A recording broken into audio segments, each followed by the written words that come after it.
নমস্কার, আমি অন্তরা। ঠাকুরের কথা চ্যানেলে আজ আমি রটন্তী কালী পুজো নিয়ে বলবো। রটন্তী কালী পুজো মাঘ মাসে কৃষ্ণ চতুর্দশীতে অনুষ্ঠিত হয়, যা অন্যান্য কালী পুজোর থেকে আলাদা, কারণ এই পুজো অমাবস্যায় হয় না, বরং চতুর্দশীতে হয়। কথিত আছে, একবার শ্রী রাধা তার স্বামীকে লুকিয়ে মাঘে কৃষ্ণপক্ষে চতুর্দশী রাতে শ্রীকৃষ্ণের সঙ্গে দেখা করতে গিয়েছিলেন।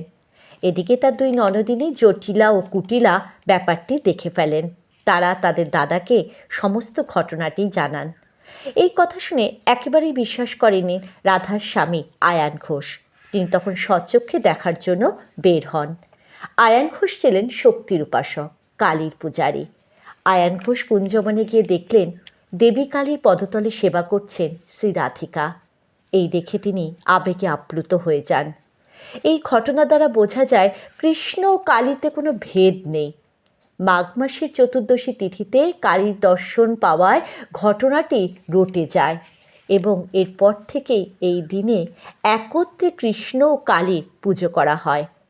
কৃষ্ণপক্ষে চতুর্দশীতে যখন প্রকৃতির শান্ত শীতল স্নিগ্ধতায় আবৃত, তখনই দেবী কালীর আহ্বান করা হয়, আর তার নাম হয় রটন্তী কালী পুজো।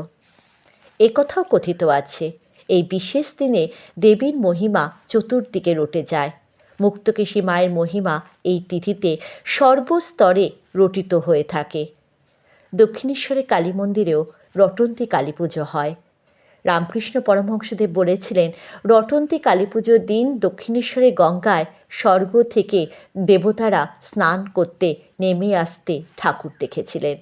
তাই আজও বহু মানুষ দক্ষিণেশ্বরে গঙ্গার ঘাটে রটন্তীর ভোরে পুণ্য স্নান করেন।